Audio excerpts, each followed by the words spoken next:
fou là, mais moi je pense qu'il faut être un peu givré quand même, je pense. Parce qu'on se détruit, hein, c'est de la destruction quand même. Se détruire pour réussir, dépasser ses limites pour accomplir son rêve, terminer l'Ultra Trail du Mont Blanc. 155 km autour du plus haut sommet d'Europe, 8500 mètres de dénivelé, l'équivalent de l'ascension de l'Everest. Et voilà. N'en finit pas. N'en finit pas. C'est enfer. Enfin, on a signé, c'est pour le faire. Chamonix, 1 heure avant le départ. Pour cette 3e édition, ils sont 2000 venus de Suisse, des États-Unis ou de la Réunion pour participer à la course en montagne la plus dure d'Europe. Moyenne d'âge, 45 ans. Ici, il n'y a rien à gagner. Chacun a une bonne raison de participer, un défi à relever. Moi, chaque fois que je vais faire du long comme ça, je pense à mon ami qui a 40 ans, qui ne peut plus courir, qui est dans un fauteuil roulant. Et je me dis que je n'ai pas le droit de refuser de faire des choses comme ça, quoi. Messieurs les concurrents, 19h. Les concurrents s'élancent pour le tour du Mont Blanc à travers la France, l'Italie et la Suisse, avec en prime 10 cols à franchir. Ces coureurs sont des spécialistes de l'ultra, les épreuves de très longue distance. Des amateurs venus boucler la course en moins de 45 heures, comme l'exige le règlement.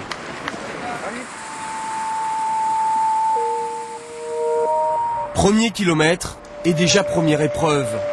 Difficile en effet d'avancer en pleine nuit, à la lueur d'une simple lampe frontale.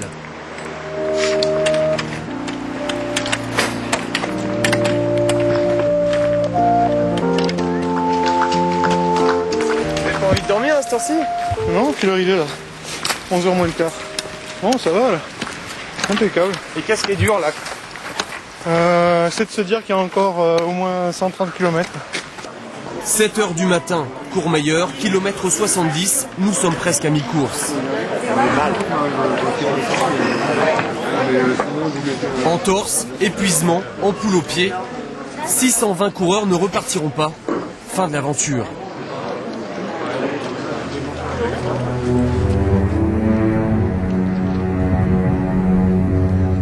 Et pourtant, les choses sérieuses commencent seulement.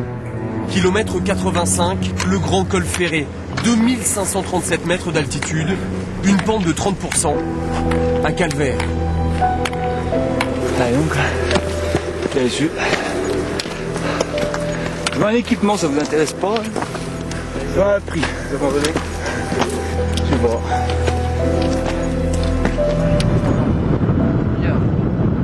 Les vieux briscards, ils disent il faut attendre que ça passe. Ça va passer, donc tu t'alimentes, tu bois, et puis normalement ça doit passer. Putain, mais ça passe pas. Pour lui, ça passe en 21 heures. Le Suisse Christophe Jacroux remporte la course avec un quart d'heure d'avance sur son premier poursuivant. L'histoire ne s'arrête pas là. Les autres coureurs arrivent au dernier refuge à Champey en Suisse. Une douche, un plat de pâtes, avant de repartir, malgré la fatigue. C'est une expérience formidable de faire ça. Et en quoi, justement? C'est d'aller au bout de soi-même, quoi. Ça fait 25 heures que vous courez, vous allez repartir. Et on y arrive. Avec le sourire. Ceux qui passent la deuxième nuit ont toutes les chances d'aller au bout. Eux n'ont pas dormi depuis 2 jours. Pourtant, ils continuent. Mais à quel prix? La descente vers Chamonix est interminable. Ils avancent à l'instinct, presque dans un état second.